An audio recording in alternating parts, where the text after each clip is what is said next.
आपके 10th के result की आप सबको बहुत बहुत बधाई। ऐसा रिजल्ट जो शानदार आपने पेश किया और स्टेट में सेकंड पोजीशन से लेके बहुत सारी पोजीशंस आपने अटेंड की, और जो रिजल्ट है नेक्स्ट जो क्लास के बच्चे हैं उनके लिए बहुत ही एक चैलेंज के रूप में जो अभी जो बच्चे थे उन्होंने पेश किया, और अगले बच्चों के लिए मैं कहूँगा अभी से आप जश्न में आज डूबे हुए हैं, मगर अभी से आप अपने अगले रिजल्ट की तैयारी में जुड़ जाएं।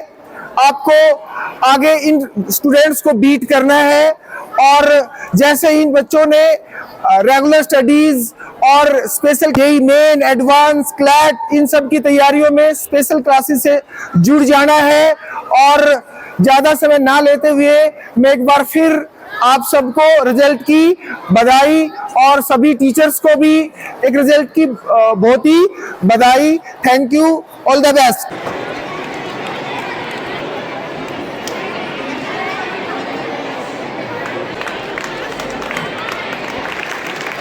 साथियों, हमारे साथ है वो होनहार बच्चे बन चुके हैं जिन बच्चों ने अब के बार हरियाणा के अंदर पूरा परचम लहराया। कुछ ऐसे चेहरे निकल के आए जिन्होंने अपनी एक नई छवि के माध्यम से एक छाप बनाई।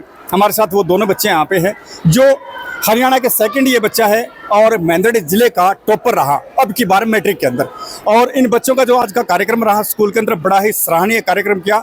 स्कूल के जो चेयरमैन सर हैं उन्होंने पूरे स्टाफ के साथ इन बच्चों को जो मान और सम्मान दिया बहुत ही अच्छे तरीके से किया, उसके लिए हम तहे दिल से उनका धन्यवाद करते हैं। अभी हमारे साथ वो बच्चे हैं जिन्होंने एक अपनी मेहनत से और उसके साथ साथ जो यहाँ पे टीचरगण थे उन्होंने इनको जो शिक्षा दी उसका पूरा फल इस स्कूल को दिया और अपने माता पिता को दिया। क्या नाम आपका? मेरा नाम दीपांशु है, मैं नांगल चौधरी का रहने वाला हूँ। मेरे पापा का नाम मिस्टर धर्मपाल है। जी दीपांशु, अभी मैट्रिक के अंदर आप हरियाणा के नंबर 2 पे हैं और जिला मेंदड़ी के आप टॉपर रहे, तो किस प्रकार से आपने इसकी तैयारियाँ की, ज़रा बताएंगे इसके बारे में? सर, एक तो अपना अलग से रूटीन, टाइम टेबल और कंसिस्टेंसी बहुत ज़रूरी होती है और हार्ड वर्क करना पड़ता है। हार्ड वर्क अवश्य करना पड़ता है। हाँ, और स्कूल वालों की मेहनत रही है, खुद की सेल्फ स्टडी और पेरेंट्स का भी सपोर्ट मिलता रहा है। हमारी स्कूल में स्पेशल क्लासेस लगती थी 10th के लिए, बोर्ड्स के लिए, 10th 12th के लिए, तो इस वजह से इतना अच्छा स्कोर हो पाया। जिस समय आपकी क्लासेस लगती थी उससे एक्स्ट्रा आपको टीचर्स पढ़ाते थे? हाँ, उससे एक्स्ट्रा स्पेशल क्लासेस लगती थी, और जो हमारे गेम्स पीरियड होते थे उसमें भी हमें पढ़ाया जाता था। मतलब कि हमारे chairman sir mister Ramniwas sir का ये मानना था कि गेम्स एक्टिविटीज़ इतनी ज़रूरी नहीं जितनी ज़रूरी पढ़ाई है, इसलिए गेम्स हमारे 2-3 पीरियड कट करवा के हमें उसमें भी पढ़ाया जाता था। और उसका फल आपको मिला? उसका फल हमें स्कूल को भी मिला और पूरे हरियाणा को मिला। हाँ, हमारे टीचर्स तो इसके बारे में हम पूछना चाहेंगे, जिस प्रकार से आप स्कूल के अंदर तैयारियां करते थे, इसके अलावा घर पे भी तैयारियां करते थे? हाँ सर, घर पे जब तक खुद से सेल्फ स्टडी ना करो तब तक स्कूल का भी कुछ समझ नहीं आता, इसलिए सेल्फ स्टडी बहुत ज़रूरी है। और मैं रोज़ 5 से 6 घंटे सेल्फ स्टडी करनी पड़ती थी।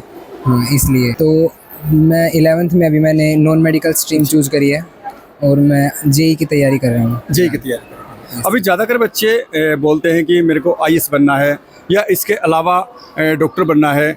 आपने जेईई के अंदर क्यों सोचा? इसके अंदर क्या ऐसा है कि आपको जेईई पसंद है? सर, आईआईटीएन बनना मेरा भी ड्रीम था और मेरे घर वाले भी यही चाहते थे। मेरे घर वाले ने मुझे यही सजेस्ट किया कि मैं जेईई की तैयारी करूँ, इसलिए सारी बातें मद्देनजर रखते हुए मैंने जेईई की तैयारी को अच्छा समझा। ऊपर आप ज़्यादा फोकस रखें। जी। तो अभी ये बताइएगा, जो बच्चे बिल्कुल नए होते हैं, जो अच्छे से नहीं पढ़ते हैं, और कुछ बच्चे अपनी लगन से और निकल के आते हैं, तो इसके बारे में क्या कहेंगे आप? क्यों कुछ बच्चे भटकते हैं रास्तों से?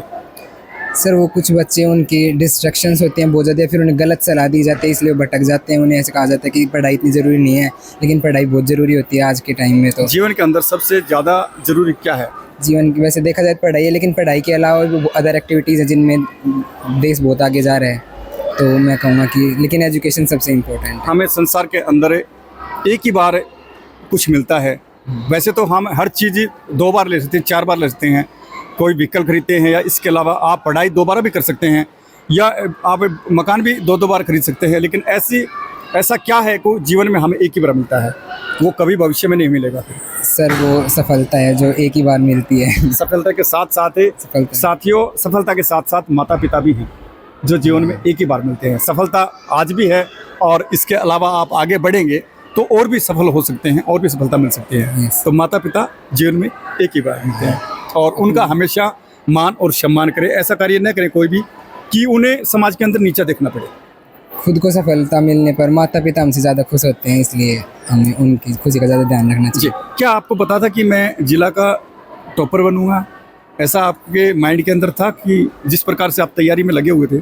ये सर वैसे तो बहुत बच्चे हैं जो मेरे जितना ही पढ़ रहे थे, इसलिए मैंने एक्सपेक्ट तो किया था, लेकिन इतना मैं फॉर श्योर नहीं था कि मैं स्टेट में भी सेकंड आ जाऊँगा और जिला में भी क्लियर नहीं था? क्लियर नहीं था। तो कैसा लगा वैसे आपको? मुझे वो तो था थोड़ा। Thank you. अभी हमारे साथ है दूसरा बच्चा, क्या नाम आपका? शुभम। शुभम, आप कौन से रैंक पे हैं? सर मैं हरियाणा में 5th रैंक पर हूँ और डिस्ट्रिक्ट पे 2nd पे हूँ। जी, तो आप बताइए अपने बारे में, परिवार के अंदर कौन कौन है, कैसे आपने भी तैयारियां की? सर मेरी तैयारियों में सबसे बड़ा योगदान सर मेरे स्कूल का है और मेरे माता पिता का है, जिन्होंने मेरा साथ दिया, मेरा मार्गदर्शन किया, और यानी कि मेरे टीचर्स ने भी मेरा साथ दिया। उन्होंने मुझे एक्स्ट्रा क्लासेस थी, उसमें मुझे पूरी तैयारियों का मौका करवाया।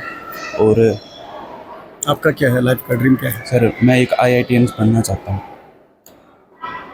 इसी को आपने चुना है, इसी के बारे में आपने चुना? क्या आपकी पहले से ही इसके अंदर जाने का? यस सर, मेरा पहले से इसके अंदर जाने का इरादा था। सर मेरा यानी कि जो कार्स होते हैं उनमें इंटरेस्ट है, और मैकेनिकल इंजीनियर बनना चाहता हूँ। Thank you.